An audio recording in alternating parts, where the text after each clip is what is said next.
Based on over 25 years of experience as a clinician providing trauma therapy to children and as a researcher investigating the psychological effects of traumatic stress, I'm here to express my concern about what has been termed gender-affirming care. I've considered it a privilege to practice, research, and train future clinicians and be a part of a discipline aimed at protecting and bringing healing to the most vulnerable in our society, which are children. But when it comes to gender transition procedures, my field is not operating as a helping profession. Instead, it is actively causing harm. Historically, children have been treated as a special and vulnerable class in the psychological and research fields. Caution has been applied to children in light of the fact that they do not have the neurological capacity to understand lifelong decisions. Professional and research ethics tell us that we should proceed very cautiously with regard to interventions for children when empirical evidence is weak or the research methods are in the early phase, as with this case. We should avoid interventions that pose unnecessary risks, particularly when the symptoms are known to change with maturation. But risk avoidance is not what's happening with gender transition procedures. Instead, we have too many cases like Mike. Mike was 9 years old when he first saw a gender therapist. I was deeply saddened when I read his gender therapist case notes, where it was reported that Mike couldn't distinguish between fantasy and reality. Instead of investigating these symptoms, the therapist wrote in the treatment plan, which included puberty blockers, guidance on social transition, and education for future hormonal and surgical procedures. This treatment plan was enacted without regard for this child's known diagnoses of autism, possible OCD, and possible parental diagnoses, which were reported in the case notes.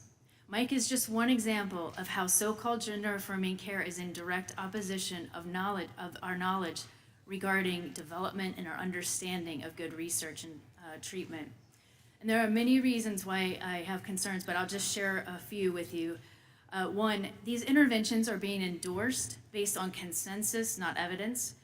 In the case of gender-affirming care, the term evidence-based does not mean that this practice is standing on the merits of solid research findings addressing gender dysphoria. Instead, it refers to a vote by those who are ideological supporters of the practice. Compared to other psychological disorders found in the DSM-5 TR, gender dysphoria is currently being treated with the most invasive interventions connected to a psychological issue with the lowest quality of evidence to support that practice. And two, the success rates of non-intervention for gender dysphoria for children already exceed what most psychological interventions have. In most cases, 85% or more of those experiencing gender dysphoria will desist if they are left alone. This is a higher rate than most well-established and researched psychological interventions, and with success rates this high, it is actually unethical to intervene. Three, the research and practice around this issue does not properly account for competing diagnoses and variables. So in one example, a report from the UCLA Williams Institute found that 45% of transgender identifying people reported childhood sexual abuse. As a trauma clinician, I can tell you that when someone experiences sexual trauma, it is not uncommon for that person to hate parts of their body or want to get rid of those aspects of themselves that made them vulnerable to abuse. And four, it is often claimed that a failure to provide these interventions increases the risk for suicide. This approach is actually unethical, and it's a clear departure from the practice of empowerment and self-management, which are important goals of mental health practice. This claim is also not supported by the literature. Despite years of empirical study, there is no definitive understanding of the etiology in the suicide literature. Five, after a review of the literature, other countries have actually backed away from gender transition procedures, and the list now includes the United Kingdom, France, Finland, Norway, Australia, and Sweden. And six, gender-affirming care has created a monopoly on treatment options, as it demands that it is the only way to treat gender dysphoria.